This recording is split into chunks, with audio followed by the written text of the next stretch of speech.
Hi guys, and welcome to this week's episode of the In the Hub podcast, brought to you by Playbox Technology UK. Today, I'm speaking to Chris Shaw, Chief Operating Officer at Cobalt Digital. Chris holds a wealth of experience working within various areas of the broadcasting industry, officially joining Cobalt in 2006 to lead its international growth and dealer network strategies. Hope you enjoy this episode. Right, so Chris, welcome to the In the Hub podcast today. Thank you very much for obviously taking the time out and coming on and speaking to us. How are you doing today? Yeah, very good, very good. It's a nice, hot, humid Texas. It's going to get warmer during the day. So, yes, thank you for having me, and good speaking with you all. So, Chris, if we do just get started straight into the kind of questions that we've got for you today. Sure. Just for some kind of background on you, how did you personally come to be involved in the broadcasting industry? You know, where did it all begin for you? Well, 40 years ago, I worked for, I was a cost accountant, believe it or not. I worked for a company in the UK called Link Electronics. That's the UK Link Electronics. We developed studio cameras, whole range of small devices for signal processing. But I was contracts manager for the systems group and traveled much of the world negotiating contracts for the systems group. And that's where I started. At a later date, I was asked to come to the US. I have an American wife, and I was asked to come to America to assist the Snell & Wilcox at that time in their company in Sunnyvale, California. And since then I have moved on to American companies, and I've been over here, say, for 40 odd years. Yeah, because I was curious actually about why you, obviously with starting off in the UK, I was just curious to how you found yourself, obviously based over in the US, and was it just that good over there that you couldn't kind of leave? Well, it was.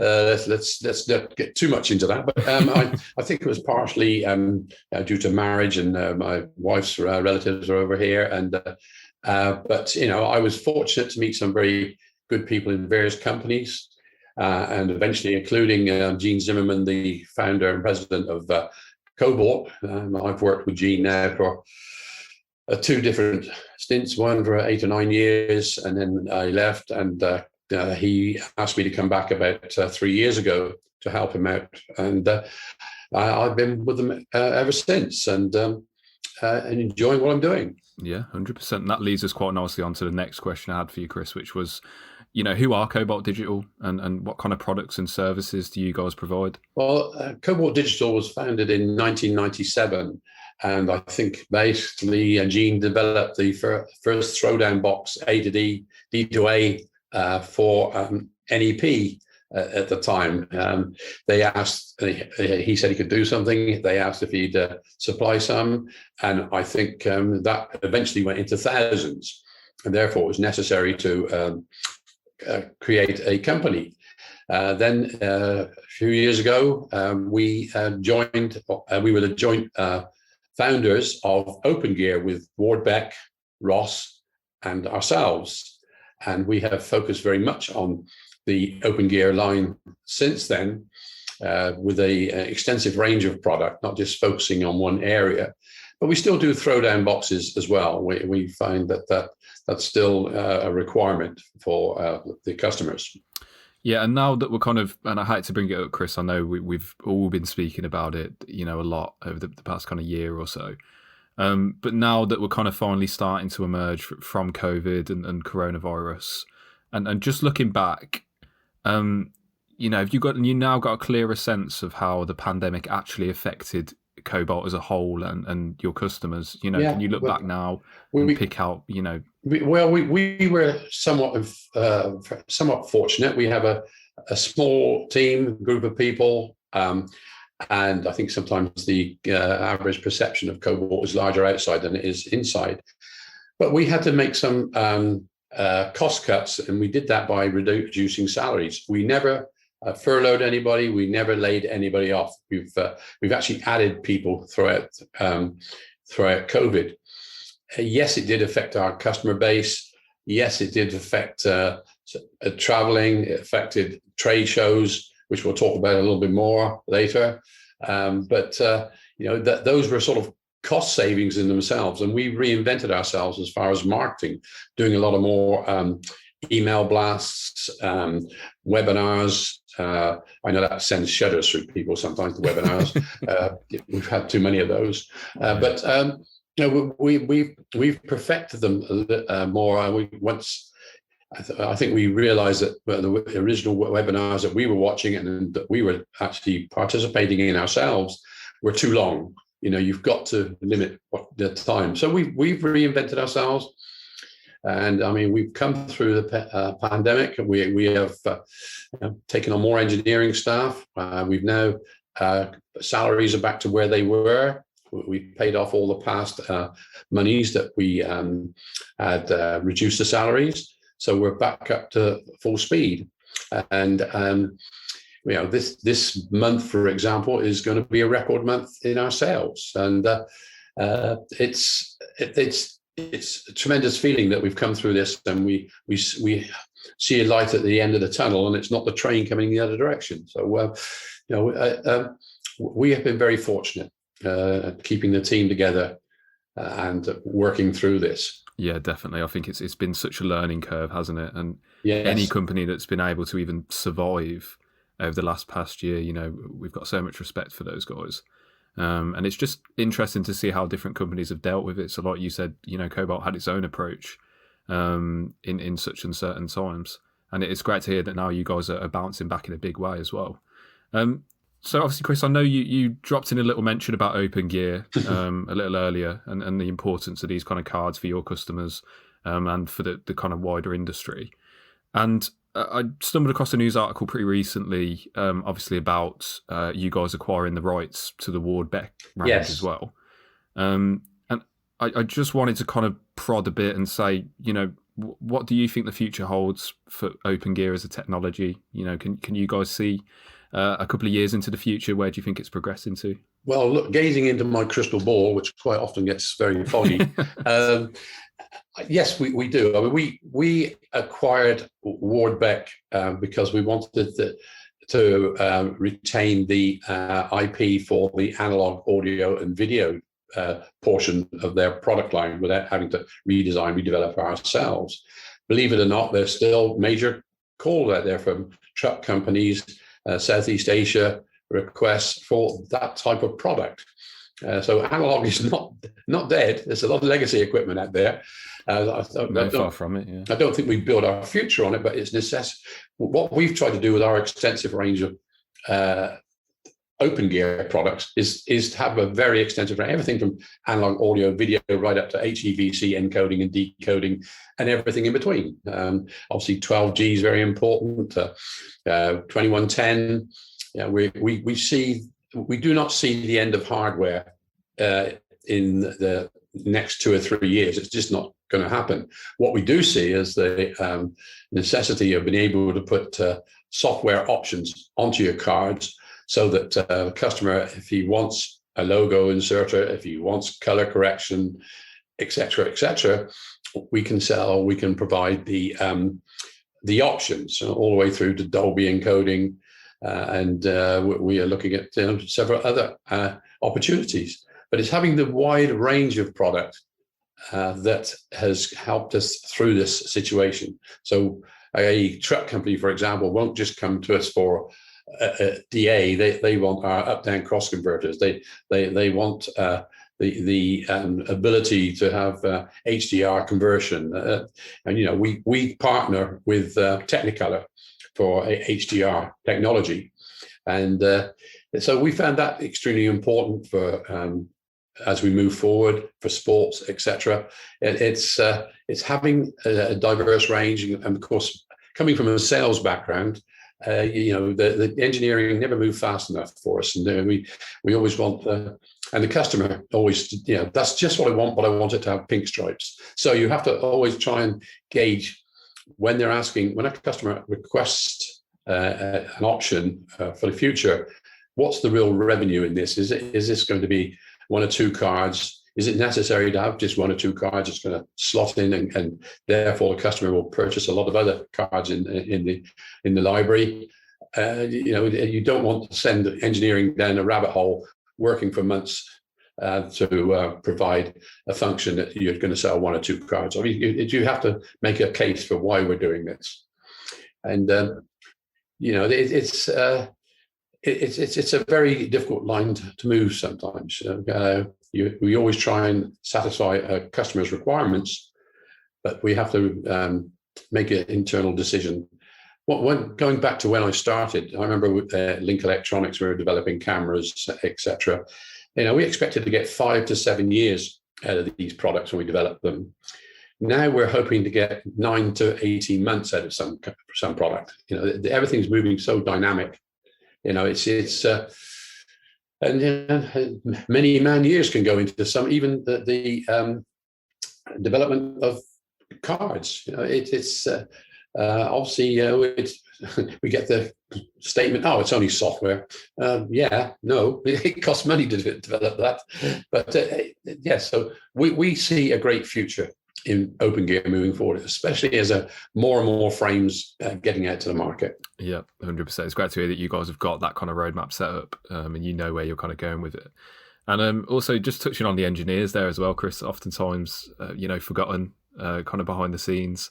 But massive respect to those guys as well over the past year, because it has been absolutely crazy. Oh yes, and as the technology has, the depth of technology has increased. Now, dealing with DAs of the past, SDI or analog or whatever, is one thing, but then you start getting into HEVC encoding and decoding, or you're getting into complex up-down cross conversion, including HDR conversion, HDR to SDR, SDR to HDR. It's the complexity of the product, even if it's on a card, is tremendous. It's confusing me just thinking about it, Chris. So if I just touch on, obviously your customer base is pretty huge over at Cobalt, and I couldn't dream of covering every single industry that we find your products in. But one kind of interesting one in particular that a lot of industry kind of news has been surrounding at the moment is obviously live sports and live sport production. Yes. Yes. So I just wanted to ask, as that kind of resumes and everything kind of gets back to normal over on that side, do you think COVID did anything to expose kind of flaws in the workflows of live sport production? Well, I think, we've all seen the increase in REMI or remote applications, where the commentary, transmission, etc., will come from a remote site. It's sent from maybe a smaller group of people in a truck, send it back to Stamford, Connecticut, and that's transmitted then across the world. The commentators are sitting in a remote spot. So that has changed dramatically, and I believe has improved and is improving all the time as the networks, etc., get more attuned and trained on this. So yes, it has changed that situation. Trucks are still big, but I call them trucks. So production trucks, outside broadcast vehicles, are still in great demand at the ground, but not to having the same number of production staff as they needed previously. And so the remote application has changed that significantly. Yeah, I think that there's so many different aspects of it that have changed, and like you said, a lot of it is down to obviously social distancing and production staff, not as many staff, allowed to even be in the same room or area kind of Sure. thing. Well, I think that's the basis of it, but then the various companies, broadcasters, found out that they could do it a lot more economically, not having to fly crews across the country, not having to fly all. I mean, there's still an element of the obviously commentators that are live on the ground, but that is becoming less and less. And as the skills become more honed from these remote sites, I think we're going to see that increase. Yeah, 100%. I am quite excited to see how it further develops. And to be honest, I'm just happy to have live sport back, to be honest. It was a really, really weird time yes, when that was all kind of on hiatus. Yeah, although living in the US, My wife is American, but she and I are huge soccer fans. Yes, Football, yeah. English. Where you kick the ball, not throw it. And we're heavily into the Premier League and obviously the Euros at the moment. We love watching that. So yes, I mean and I believe soccer, football, kickball is actually growing in the States. I think there's a greater understanding of the game, and so yes, I that from our point of view, and we will have to see how the Olympics fares. That's going to be interesting. I have my own opinion of the Olympics compared with what it used to be, but it's still popular. Oh yeah, 100%. And I mean, yeah, it will be interesting to see how that develops as well. So Chris, I just want to shift it back onto Cobalt and 2021. Look into how we're going to approach this year. Do you think you personally, as an individual or Cobalt, will be looking to attend in-person trade events this year, or what is your kind of outlook on these events? Trying not to be too political here. I think the type of the events will change dramatically. I don't think we're going to see the same number of attendees. I think they're going to be different attendees. I believe that we are all going to have to look at our budgets a lot more closely. And instead of having large booths, I think we'll be able to do this with a much smaller crew at a smaller booth. And the trade show organizers themselves have got to recognize that we, the manufacturers, go to these shows to see attendees. And they've got to start marketing themselves a lot more to the attendees. Our major concern this year about the two large trade shows, NAB and IBC, is how low we're already putting the bar low. We're concerned how low the attendance is going to be. And then when I hear that, we're going to run a virtual alongside the physical, so that the attendees who can't attend can see it virtually. Well, that to me is just going to dilute the physical attendees. And I think I understand the situation that these large shows organizers are in as far as revenue are concerned, but they really need to start looking inwardly at what service are they supplying and how it's going to change in the future. I personally, at the moment, I love coming to IBC. Primarily because I then go back into the UK for a couple of weeks for some vacation holiday. But at the moment, I've made a specific decision that I'm not going to attend. I think IBC, I hope it's not disastrous, but I do not see it being that positive in December. And just because somebody tells me that the beach bar is going to be open for Christmas does not excite me particularly. NAB, I think it's going to be much more of a regional show. I think you'll find people in the Southwest, LA, etc., will travel there for a day. We are discussing with customers, and I have to say there's not a lot of enthusiasm or enabling of staff to go to NAB in September or October. I've lost track where it is now.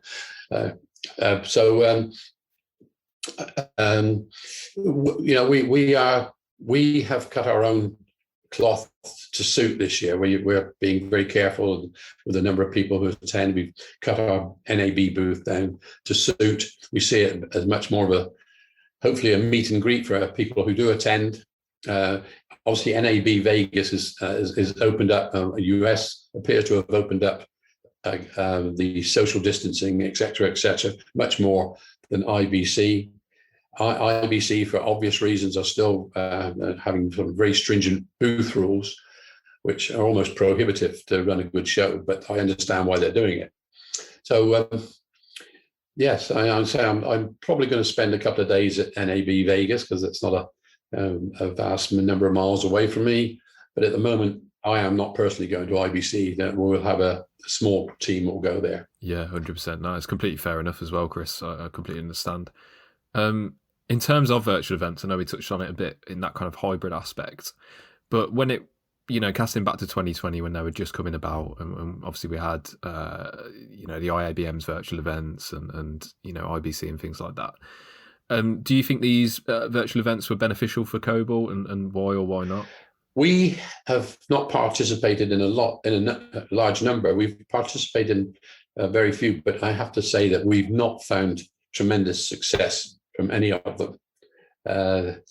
It's just it just has not worked the same, and it's still very difficult to man a booth, have somebody sitting on a computer. You can use the argument that you've got attendees coming to these virtual booths 24 hours a day. Well, then you've got to have somebody attending these booths, and we have not really found them that exciting or successful.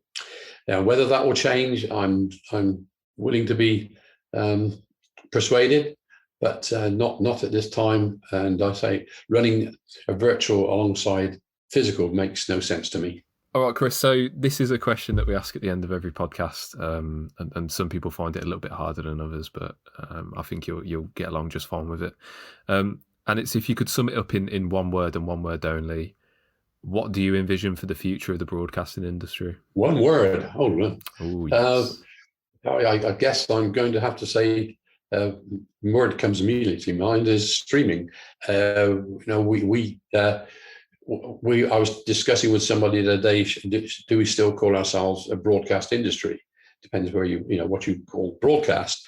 But we are working, because of our HEVC encoding and decoding and various assets in that range of product. We are working very strongly with some well-known streaming companies, and this has been very important to us. We're also, adding streaming capabilities on board cruise ships. This has been a major asset and turnaround for us. In this, we acquired iMedia some years ago, which was a compression company, and we are fortunate to have some good engineers from that company, and it's really grown within the potential of Cobalt Digital, and we see that growing ever more. Let's say trying to cover the whole in one word. I'll say it'd be streaming. Of course, we're looking at 2110. We're looking at IP. At the moment, we have that sort of capability with using SFP gateway, but we're going to have our own capabilities very soon. And so, it's all coming down to streaming. Yeah, no, definitely. I think all paths at the moment do lead to streaming, to be honest. And that's because it from day to day, every day, it is evolving in such a big way, and it's it's all encompassing, isn't it? Yes. No, I completely agree with that. So, Chris, obviously, thank you for joining us today and providing some insight on some of those questions that we had for you. Are there any exciting plans in the pipeline for Cobalt that you can talk to us about today? Are there any new products on the horizon? Any exciting announcements coming? Or is it all kind of under wraps at the moment? Well, besides talking about the 2110 IP capabilities, that's we will be launching something at NAB. I'm not going to go into detail now. We are continually adding product to our openGear line. I mean, it's cards such as HDMI to SDI, SDI to HDMI, which don't sound revolutionary, but they are very important. And we had major requests, so we've recently added those to our line. We've added 12G DAs and routers in card form. This is evolving, growing every day. We have constant engineering, sales, manufacturing meetings. And I have to mention that it's the whole team. We have a concern about component availability, and I'm sure I'm not alone in that situation. We used to sort of cringe at 22 to 28 weeks delivery, and then we're being told 52 weeks for some components. That's concerning. But so, I mean, we will continually evolve our line of product to meet the customer's demands. Yeah, and you'd think it was a given, but it's just nice hearing that obviously you guys, are really receptive to your customers' needs and wants, and like you said, during COVID and everything, and you sound quite on the ball with that. Yes, well, we try to be, and we were listening to customers all the time, and it has been more listening, whereas we used to go out and meet with them, or they used to come to the trade show and talk to us. it is much more necessary to do these conference calls, whether it be Zoom, GoToMeeting, or just a telephone call. Our salespeople have been much more active on phone calls and these conference calls, and it's vital that we maintain that. And how can people get in touch with you, Chris, or Cobalt directly if they want to inquire about anything? Well, the probably best way to get in touch with us is obviously our website, which is www.cobaltdigital.com. That will give the range of products. You'll also find to get in contact with our sales group. It's sales@cobaltdigital.com. That's the email address. And we will then determine what area of the world, what part of the US, what part of internationally people are, and we will get the appropriate sales manager, director to contact the inquirer. Yep, brilliant stuff. And we'll link to the website in the podcast description as well, Chris. So anyone on Spotify, Apple Music, feel free to head to the description and find the Cobalt website there. So, yeah, thank you again, Chris, for taking the time out of your morning to do this podcast today. I really do appreciate it, and thank you for coming on. Well, I hope it all made sense and there was something valuable in there.